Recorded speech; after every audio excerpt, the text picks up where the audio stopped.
මෙතන සාකච්ඡාවක් කරන්න පුළුවන් කියන්නේ.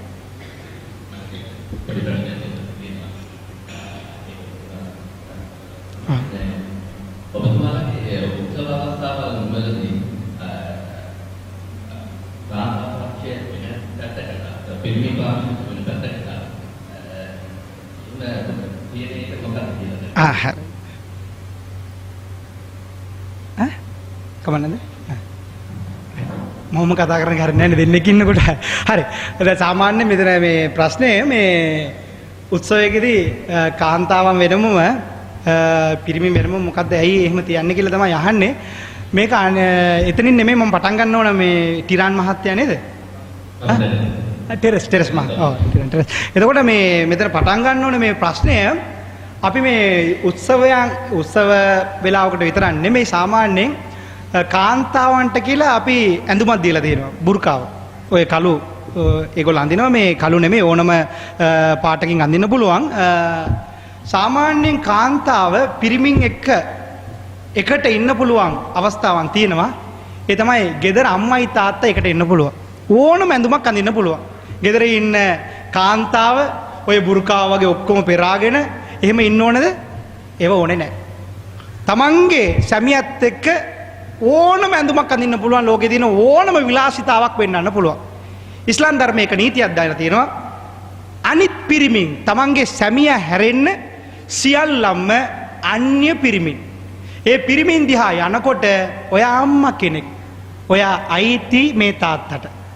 මේ ළමයින්ට ඔයා අම්මා. එතකොට තව පිරිමියෙක් එයා ඔයාව වැරදි විදියට බැලුවොත් එහෙම ලොකු ප්‍රශ්නයක් ඇති වෙයි එතෙන්දී. ඔයාගේ ලස්සන පෙන්වන්න ඕන එකම පුද්ගලයා ඔයාගේ සැමියා. ඔයාගේ සැමියා තමයි ඔයා ඔක්කොම කරන්නේ. සැමියාට විතරයි අයිති ඔයාව බලන්න. ඔයාට පුළුවන් ඔයාගේ සැමියාව බලන්න.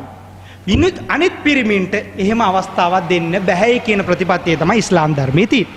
ඒ හින්දා මේ සාමාන්‍යයෙන් උත්සවවල විතරක් නෙමෙයි ඕනම තැනක අපි කාන්තාව ආරක්ෂා කරගන්නවා. ඇයි ආරක්ෂා කරන්නේ? ඉස්ලාම් ධර්මයේ නීතියක් දැම්මොත් ඒ නීතිය තර්කානුකූල වෙන්න ඕන. තර්කානුකූල වෙනවා කොහොමද?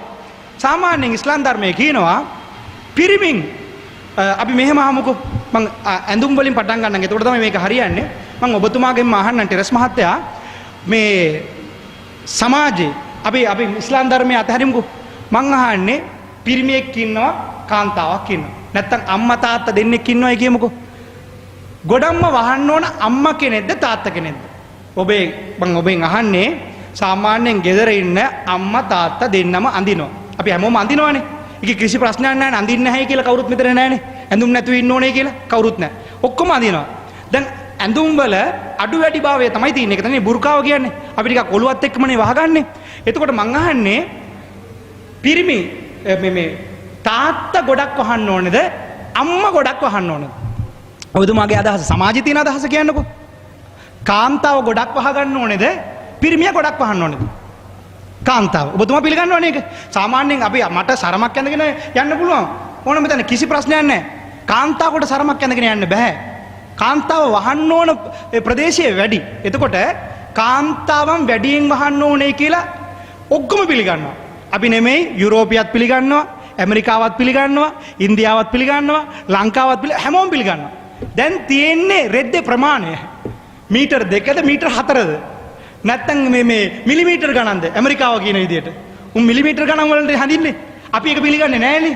අපේ සංස්කෘතිය බෞද්ධ සංස්කෘතිය වේවා ඕනම සංස්කෘතියක හින්දු සංස්කෘතියක ඇමරිකානු සංස්කෘතිය අපි පිළිගන්නේ නැහැනේ. අපි කියනවා වැරදි කියලා. ඒ මොකද්ද මේ මිලිමීටර් ගණන් අඳගෙන යන්නේ? ඒක වැරදි. ඒ වුණාට අපිටත් කියලා දැන් බෞද්ධ සංස්කෘතියේ දින ඔසරිය කියලා. ඒ වගේ ඒක ටිකක් වැඩි. ඇමරිකාවට සාපේක්ෂව ඒ රෙද්දේ ප්‍රමාණය වැඩි. තේරුණාද?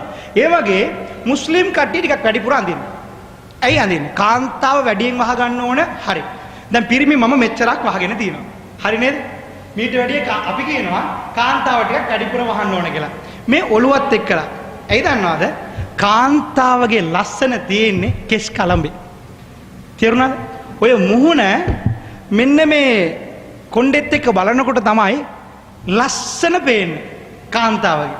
මෙන්න මේ ශරීරයේ සර්වාංගයම කාන්තාවගේ ලස්සනයි. කාටද ලස්සන? පිරිමියාට. දැන් ටයර් ඇඩ්වර්ටයිස්මන්ට් එකකට දැන් අපි කියමුකෝ ටයර් ටීවී වල ටයර් ඇඩ්වර්ටයිස්මන්ට් දානවා. දැන් ටයර් එකට සම්බන්ධ වෙන්නේ වාහනයක්ද කාන්තාවක්ද? වාහනයක්. ඉතින් සම්බන්ධ වෙන්නේ වාහනයක්. වාහනයත් එක්කම ඉන්නේ කාන්තාවක්. ටයර් ඇඩ්වර්ටයිස්මන්ට් වලට මොකටද කාන්තාව? ඇයි? පිරිමියා ඔය ඇඩ්වර්ටයිස්මන්ට් එක බලන්න ඉන්න පුද්ගලයා ටිකක් හැරිලා බලන්න ඕන ආකර්ෂණීය කාන්තාවක් ඉන්නවා නම් ඇඩ්වර්ටයිස්මන්ට් එක බලයි.